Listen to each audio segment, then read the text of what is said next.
Every night, millions of Americans go to bed hoping for a good night's sleep. But for people living with diabetes, the night can bring more than just dreams. It can bring low blood sugar, restlessness, and sudden wake-ups that leave you tired, confused, and even scared. One moment, you're peacefully sleeping. The next, your heart is racing, you're sweating, your hands are trembling, and you have no idea why. The truth is, what you eat and when you eat can change the way your body works while you sleep. And for people with diabetes, this could be the missing piece in managing both energy and blood sugar overnight. Hi, I'm glad you're here. In this video, we'll explore something most doctors don't talk enough about: how your evening meals impact your sleep.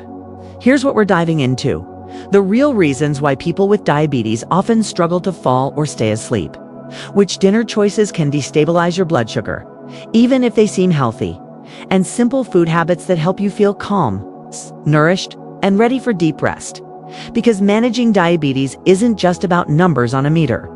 It's about living better, sleeping better, feeling better. And sometimes that starts with a single plate of food. So if you've ever wondered, is my dinner making my nights harder? Then you're in the right place. Let's take a closer look. 1. Why sleep is a bigger deal than you think, especially with diabetes. We all know sleep is important, but if you're living with diabetes, sleep is not just rest, it's part of your treatment. See? When you sleep, your body does some of its most important work. It regulates hormones, balances your blood sugar, and resets your brain for the day ahead. But when sleep is broken, even just a little, that entire process is disrupted. Let's say you get a solid 7 or 8 hours of sleep. Your body has time to restore itself. Insulin becomes more effective. You wake up with steadier blood sugar, more energy, and a clearer mind. But now imagine getting less than 5 hours. Maybe you had to get up a few times to use the bathroom. Maybe you tossed and turned or woke up at 3 a.m. feeling jittery and hungry. When that happens, something else happens too. Your stress hormones rise, cortisol spikes, insulin sensitivity drops. And by the next morning, your blood sugar may be 30 to 40 points higher than usual. Not because you ate too much, but simply because you didn't sleep well. According to the CDC, nearly 1 in 2 adults with chronic conditions, like diabetes or heart disease, also struggle with sleep. And for many of them, the connection between sleep and blood sugar goes unnoticed. Have you ever had a day where you just couldn't think straight? You were tired, sluggish, maybe a little irritable, and no matter what you ate, your body just didn't feel right. Chances are it wasn't just the food, it was your sleep. That's the hidden link most people miss. Better sleep can lead to better blood sugar. And better blood sugar can lead to better sleep. It's a two-way street. So here's a small but powerful idea. If you want to manage your diabetes more smoothly, don't just focus on your meals or your meds. Start with your sleep. Protect it like you would protect your heart. And as we'll see in the next section, one of the easiest and most overlooked ways to sleep better is changing what's on your plate at night. Let's explore what's really happening in your body after dark. 2. The late night blood sugar roller coaster. What's really happening? Have you ever woken up in the middle of the night? Heart pounding, drenched in sweat, maybe even a little dizzy, and you didn't know why. It can feel like a bad dream. But for many people with diabetes, it's not just a dream. It's your blood sugar dropping too low or climbing too high while you sleep. Let us talk about what's really going on inside your body when the lights go out. Your body at night. A delicate balance when you fall asleep. Your body doesn't shut down, shifts gears.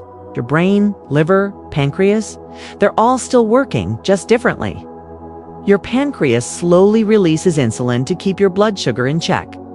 At the same time, your liver might release stored glucose into the bloodstream, especially in the early morning hours, a process called the dawn phenomenon. And then there's cortisol, the stress hormone. Normally, it rises just before you wake up, helping your body prepare for the day. But when cortisol rises too early or too high, It can push your blood sugar up even if you haven't eaten a thing. Now, here's the twist. For some people, blood sugar drops in the middle of the night instead. This can happen if you skip dinner, eat too little, or take medication that lowers blood sugar overnight. And when your blood sugar drops too low, your body panics. It releases adrenaline, the fight-or-flight hormone, to protect you. And that's when you wake up, sweaty, shaky, hungry, wondering with your heart racing at 3 a.m., wondering what just happened, skipping dinner to stay safe. It sounds logical, right? If I don't eat, my blood sugar won't spike. But for people with diabetes, skipping dinner can backfire because your body still needs energy to get through the night. Without it, your system may overcorrect, either releasing too much sugar or reacting to a drop by waking you up in survival mode. This is what we call the late-night blood sugar roller coaster. You're riding up and down all night long, even while you sleep. A small but powerful realization. Managing diabetes isn't just about your waking hours. It's a 24-hour journey. And the decisions you make before bed, especially around food, can shape how your body behaves while you rest. So here's the good news. This roller coaster ride can slow it down, can sleep through the night without the sudden spikes or crashes. And it all begins with building a smarter dinner, one that fuels your body gently and keeps your blood sugar steady. Let's take a look at some of the most common mistakes people make at dinner and how you can avoid them. 3. Dinner mistakes that disrupt sleep and blood. Sugar. We all want to do the right thing for our health, especially when managing something as serious as diabetes. But sometimes, even with the best intentions, we make mistakes. And one of the most common places those mistakes happen is right at the dinner table. According to recent studies, over 60% of people living with diabetes either eat dinner too late or eat too little, often without realizing the impact it has on their sleep or overnight blood sugar. Let's break down some of the dinner habits that may be quietly working against you. 1. The healthy fruit trap fruits are natural. They're full of vitamins. So eating a banana or a handful of grapes after dinner must be a good idea, right? Well, not always. Fruits like mangoes, grapes, and bananas are high in natural sugars, especially when eaten ripe and alone, without protein or fiber to balance them out. Eating these sweet fruits after 8 p.m. can cause a sharp spike in your blood sugar, followed by a drop a few hours later, often right in the middle of the night. That drop may be just enough to wake you up feeling uneasy, thirsty, or even trembling. 2. Foods that pretend to be healthy, another common mistake. Grabbing foods that sound healthy but aren't quite right for nighttime blood sugar control, like a bowl of oats mixed with honey, or low-fat granola with dried fruit. These options may look clean and natural, but they're often loaded with quick-digesting carbs and hidden sugars. The result? A sugar surge at bedtime and a restless night ahead. 3. Skipping dinner altogether. Then there's the opposite problem. Not eating enough or skipping dinner completely. This is what happened to Larry. Larry is 70. He's had type 2 diabetes for almost 2 decades. He's careful about what he eats, tracks his sugar, takes his medications on time. But one night, he decided to skip dinner. He told himself, maybe if I don't eat, my numbers will be perfect in the morning. What happened instead? At 3 a.m., Larry woke up drenched in sweat. His hands were shaking. His heart was pounding. When he checked his blood sugar, it was dangerously low, all because his body didn't have enough fuel to make it through the night. The takeaway: being too strict can be just as risky as being too relaxed. The goal isn't to avoid food. It's to choose food that works with your body, especially when it's getting ready to rest. So what should dinner actually look like? In the next part of this journey, we'll build a balanced evening meal together. One that supports your blood sugar, satisfies your hunger, and helps you drift off peacefully.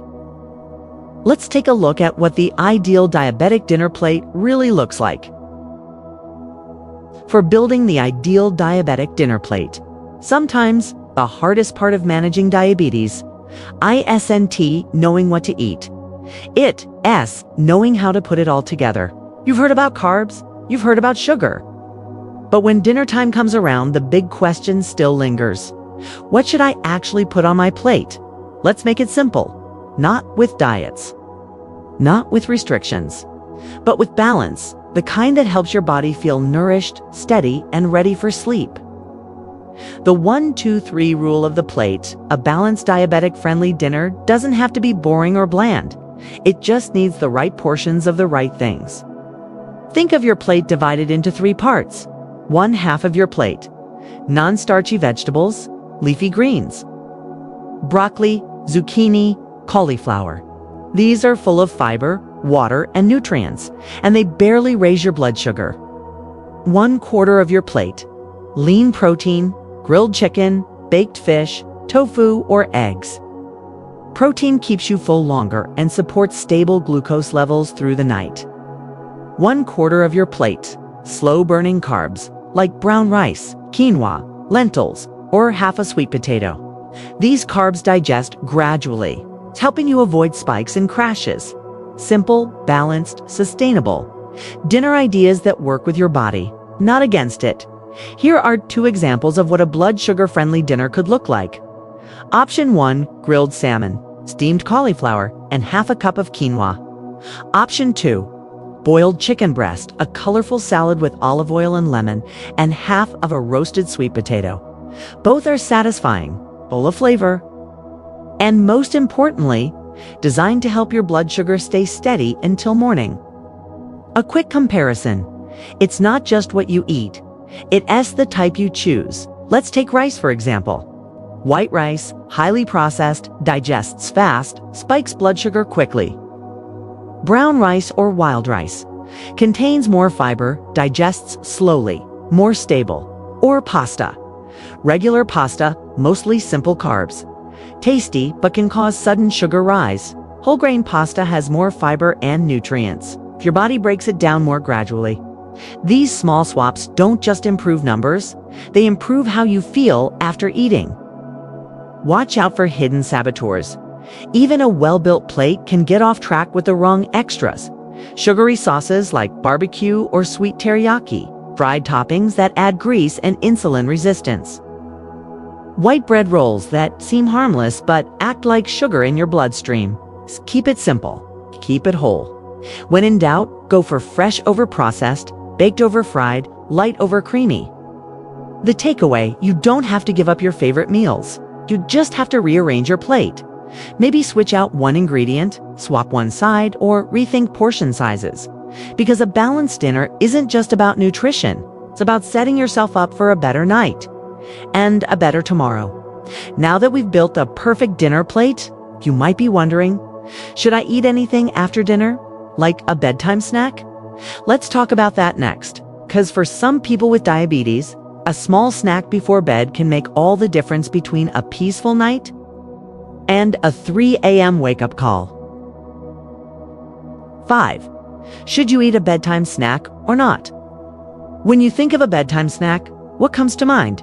A little treat before bed? A glass of warm milk? Maybe something sweet to hold you over? For people with diabetes, bedtime snacks carry a bit more weight because the right snack can help you sleep through the night, and the wrong one can wake you up at 3 a.m. with a sugar crash or a sugar spike. So how do you know if you need a snack and what kind to choose? When a snack might actually help, not everyone with diabetes needs to eat before bed. But for some, it's not just helpful, it's necessary. You might benefit from a bedtime snack if you often wake up feeling shaky, sweaty, or hungry in the middle of the night. These could be signs of nighttime hypoglycemia. You take long-acting insulin or medications that lower blood sugar while you sleep. In these cases, having a small, balanced snack before bed can prevent your blood sugar from dropping too low overnight. It gives your body just enough steady fuel to make it through till morning. Smart snack ideas that support your sleep and sugar. The goal is simple. Choose something small, low in sugar, with a mix of protein, fiber, and healthy fats. Nothing fancy, just gentle support for your blood sugar. Here are a few go-to bedtime snacks. 1 glass of unsweetened almond milk with 1 slice of whole grain bread, a handful of walnuts or almonds, about 5 or 6 pieces, 1 small slice of low-fat cheese, paired with a few cucumber slices or a whole grain cracker. These options digest slowly, won't spike your blood sugar, and help keep your system steady until morning. What to avoid? Even if it sounds comforting now, let's talk about what not to reach for at night. Many common bedtime snacks are loaded with simple sugars, which means they hit your bloodstream fast and disappear just as quickly. That includes sweet breakfast cereals, granola bars, cookies, juice, candy, even a banana. If eaten alone, these foods might feel comforting in the moment, but they can send your blood sugar on a roller coaster while you trying to sleep. The takeaway: a bedtime snack isn't about indulging. It's about being gentle and proactive with your body. If you regularly struggle with overnight lows, or you take medications that work while you sleep, a small, smart snack could be exactly what you need to sleep better and wake up more balanced. Now that we've covered dinner and bedtime snacks, there's one more ingredient in this nighttime routine we haven't talked about yet. Time. What time should you eat dinner? And how late is too late? Let's take a closer look. 6. Dinner timing. How late is too late? When it comes to managing diabetes, what you eat is important. But when you eat, it can matter just as much, especially at night. Because as your day winds down, so does your body's ability to process food efficiently. Your digestion slows, so your insulin response becomes more sluggish, and your blood sugar can stay elevated long after the meal ends. So how late is too late for dinner? Let's explore that together. The sweet spot. Eat before 7 p.m. Most experts agree. Eating dinner before 7 p.m. gives your body enough time to digest and stabilize before bedtime. It gives your blood sugar a chance to rise gradually, and then settle back to a safe level by the time you're ready to sleep. That means fewer surprises at midnight, fewer restless hours, and fewer glucose spikes showing up on your morning meter. But what if life gets busy? What if your schedule doesn't allow for a full dinner by 7? That's okay. There's a gentle workaround. A 2-part evening plan for busy nights if you're running late. Try this. At 6 p.m., eat a light mini meal, like a boiled egg, some greens, or a small portion of soup and whole grains. Then around 9 p.m., have a light bedtime snack, the kind we talked about earlier. A few nuts, a slice of cheese, or a sip of almond milk. This way, you're not overloading your system too close to bedtime, but you're also not going to bed on an empty stomach. It's a gentle compromise that still supports your blood sugar and your sleep. A tale of 2 dinners. Let me share a quick story. 2 people, both with type 2 diabetes, eat the same exact dinner. Same salmon, same brown rice, same portion size. But one eats at 6:30 p.m., the other eats at 9:30 p.m. and goes to bed at 10:15. The next morning, the first person wakes up refreshed, blood sugar at 110. The second wakes up groggy, and their meter reads 148. Why? Because eating too late compresses digestion into your sleep window. The body and T get a chance to process the food before rest, so glucose lingers in the bloodstream longer than it should. It's a common mistake. Eat, sit, sleep. Here's something many of us do without thinking. We eat dinner, then we move to the couch, turn on the TV, and before we know it, we're asleep, still digesting. But lying down right after a big meal can slow digestion even more. It increases the chance of acid reflux and leaves your blood sugar hanging higher longer. Instead, try this simple shift. After dinner, go for a 10 to 15-minute walk. Stretch, do the dishes, talk with a loved one. Let your body move, even just a little before you rest. The takeaway: when you eat matters, and giving your body enough time between dinner and sleep is a quiet but powerful way to support better nights and better numbers in the morning. Think of early dinners not as a chore, but as a gift to your future self. Now that we've talked about timing, let's go one step deeper. Some foods seem healthy, even perfect for nighttime, but actually work against your blood sugar. In the next section, we'll uncover a few of those sneaky saboteurs hiding in plain sight. Let's take a look. 7. Foods that secretly raise your blood sugar at night. Not all foods are what they seem. Some wear a healthy label. Some look light, clean, and perfect for a bedtime snack. But quietly, they push your blood sugar up and keep it there all night. We call them the hidden saboteurs, the foods that seem innocent, but tell a very different story once they hit your bloodstream. Let's meet a few of the most common ones. 1. Granola with honey. Granola is often marketed as a health food. But take a closer look, and you'll find it's usually packed with added sugar, honey molasses, dried fruits, and refined oils. Just one small bowl, especially at night, can send your blood sugar soaring for hours. Even low-fat or organic versions often have more sugar than you'd think. 2. Flavored yogurt. Yogurt can be a great source of protein and probiotics. But flavored yogurts, even the fruit on no bottom kind, often come with 15 to 20 grams of added sugar per serving. That's equal to 4 or 5 teaspoons of sugar in one small cup. Late at night, that much sugar digests quickly, leads to a spike, and keeps your insulin working overtime when it should be winding down. 3. Fruit juice. It sounds healthy. After all, it's just fruit, right? But juice, even 100% juice, is concentrated sugar without fiber. And that means it hits your bloodstream fast. One glass of orange juice can contain 22 to 26 grams of sugar, with nothing to slow it down. 4. Dried fruit. Raisins, dried mango, dried cranberries. They seem like better choices than candy. And in small amounts, they can be. But here's the catch. Drying fruit removes the water, not the sugar. A handful of raisins has the same amount of sugar as a full-size candy bar. Yet many people eat them by the palmful, thinking it's just fruit. It must be good for me. How to outsmart the label? Here's a quick tip to spot hidden sugars. Whenever you read a food label, look for the line that says added sugar. Every 4 grams of sugar equals about 1 teaspoon. So if a snack has 12 grams of added sugar, that's 3 teaspoons. And remember, your goal at night is slow, steady fuel, not a sugar jolt. Susan's story. Susan is 65. She's been managing her type 2 diabetes pretty well for the past 8 years. One night, she decided to swap out dessert for something healthier. She poured herself a tall glass of orange juice and sat down to read before bed. No cookies, no cake, just juice. She went to bed feeling proud of her choice.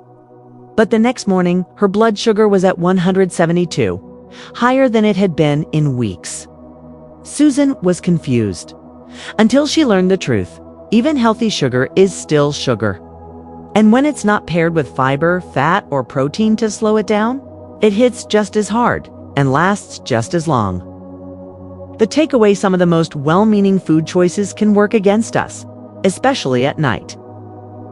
When the body is more sensitive to sugar swings, that doesn't mean you have to cut everything out. It just means taking a second look at your favorite healthy snacks, asking, is this going to help me rest or keep my system working overtime? In the next part of our journey, we'll look beyond the plate. Because sleep isn't just about food. There are other habits, gentle, simple ones, that can help your mind and body settle into rest. Let's take a look at the quiet routines that make all the difference. 8. Gentle habits before bed to help you sleep better. Sometimes, it's not just what we eat that affects how we sleep, it's how we end the day. Because even the best dinner can't undo a busy, overstimulated mind, or a racing heart, or the weight of worry that many of us carry into the night.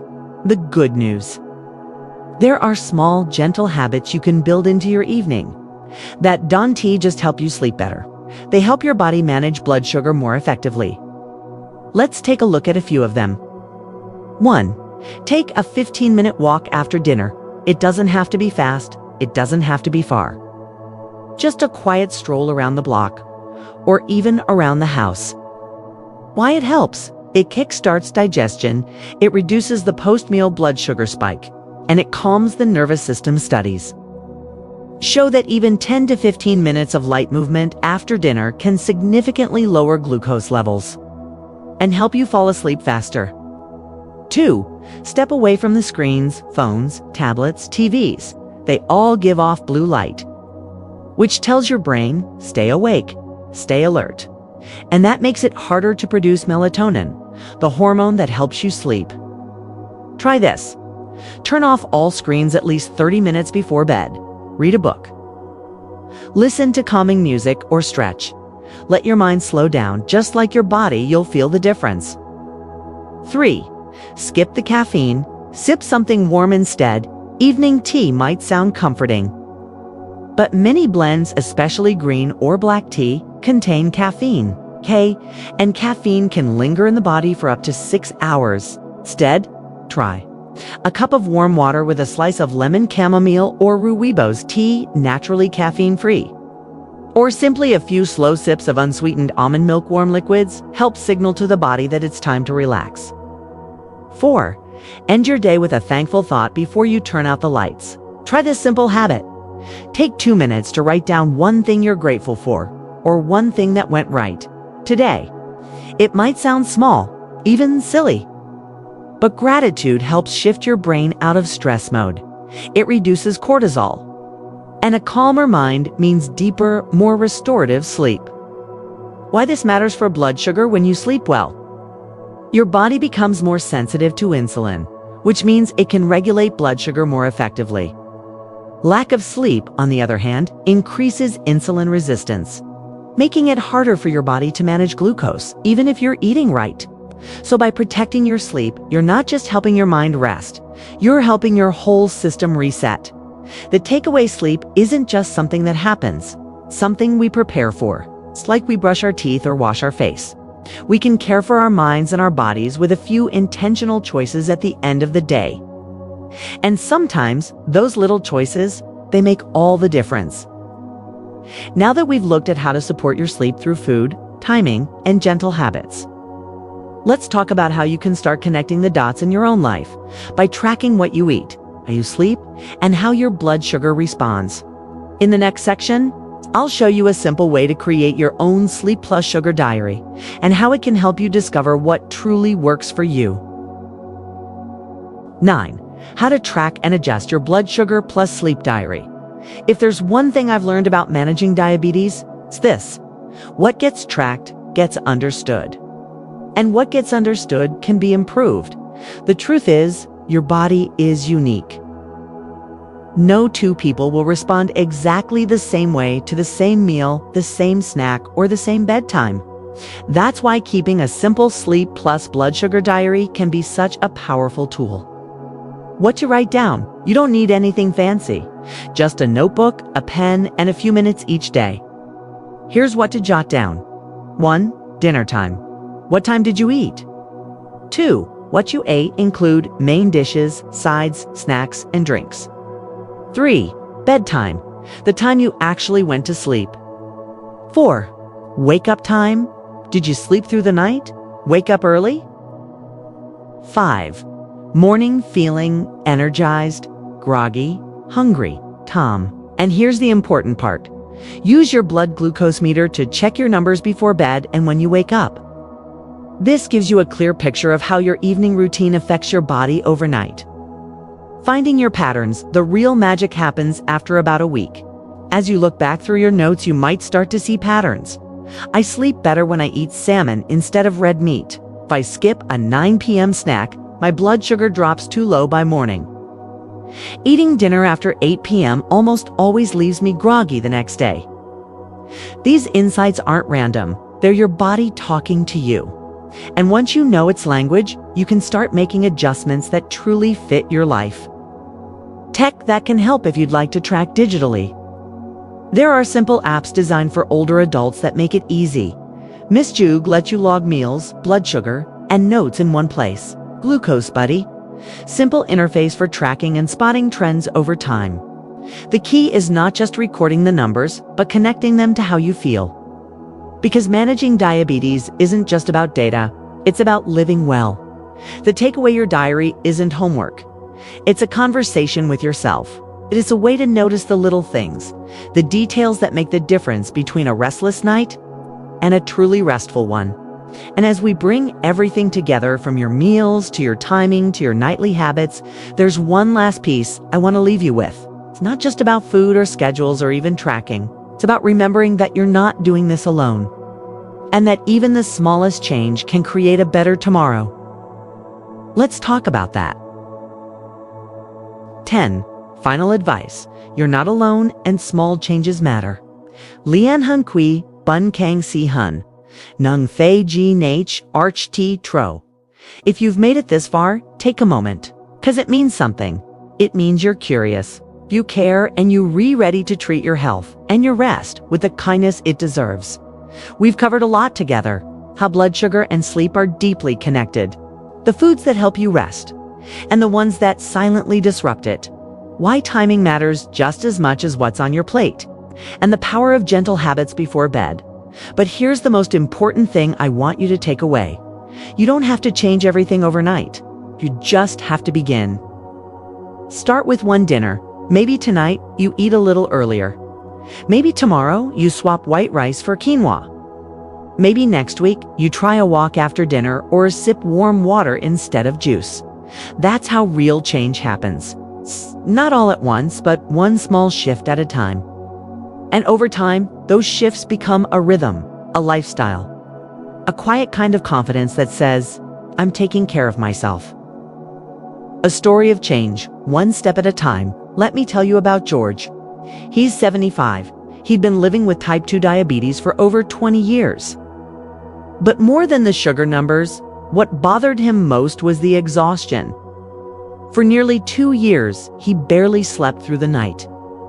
He'd wake up tired, frustrated, and even scared at times.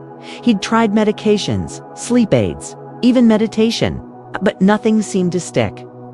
Then, during one appointment, his doctor said something simple. Let's just look at your dinner.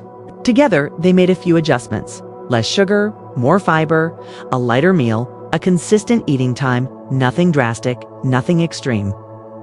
But within a few weeks, George started sleeping better. And within a few months, he felt like himself again.